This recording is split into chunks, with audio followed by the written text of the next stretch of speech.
Renungan Malam Seiman pada malam hari ini berjudul Diterima Hanya Oleh Sebab Yesus. Akan tetapi Allah menunjukkan kasih-Nya kepada kita oleh karena Kristus telah mati untuk kita ketika kita masih berdosa. Roma 5 ayat 8. Banyak orang datang mencari dana atau sumbangan untuk beberapa proyek kepada kami, penulis Renungan Malam Seiman. Nah, kami seringkali berusaha untuk membantu seberapa yang kami bisa berikan, apakah untuk panti asuhan, pendidikan, pembangunan gereja atau sekolah atau rumah sakit. Sumbangan itu ada yang besar jumlahnya dan ada juga yang kecil. Namun kita perhatikan, untuk sumbangan puluhan ribu atau 100.000, mudah kita lupakan kepada siapa kita telah memberikannya. Akan tetapi kalau sumbangan itu berjumlah misalnya 1M, bagaimana kita dapat melupakannya?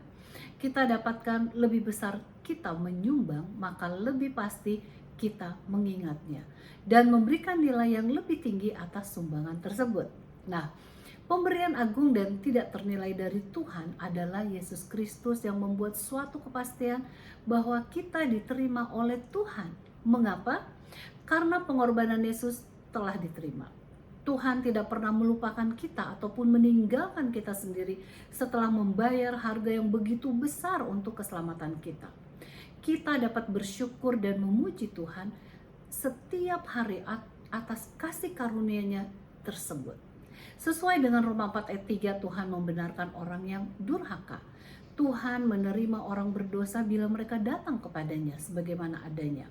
Ini merupakan kebenaran yang sangat penting saat kita mulai mengerti mengenai tema dari keselamatan oleh iman. Kita tidak menunggu sampai kita cukup baik di hadapan Tuhan baru datang kepadanya agar Tuhan menerima kita. Tuhan itu senang menerima kita bila kita datang kepadanya sebagaimana kita adanya. Ini adalah benar pada saat kita pertama kali datang kepada Tuhan. Janji ini tetap berlaku sampai sekarang ini. Bila kita datang kepadanya pada hari ini, Tuhan akan menerima kita bila kita datangnya sebagaimana kita adanya. Hanya mereka yang mengerti bahwa mereka telah diterima oleh Tuhan akan merasa aman untuk berbicara mengenai penurutan. Bila kita telah merasa pasti tentang keselamatan kita, maka adalah satu kesukaran bagi kita untuk mempelajari soal penurutan. Sebab hal itu akan membawa kepada keputusasaan.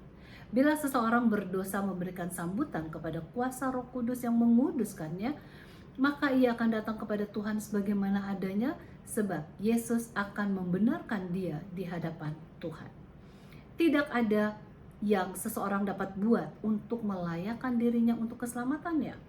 Tidak ada usaha manusia yang memberikan jasa atau nilai kepada dirinya sendiri. Penurutan kita tidak membuat kita benar di hadapan Tuhan dan menjadi penyebab dari keselamatan kita. Namun bagi mereka yang menyadari hal ini serta melihat kepada jasa dan pengorbanan Kristus sebagai jaminan keselamatan dan pengampunannya, pelajaran penurutan menjadi tetap sangat penting.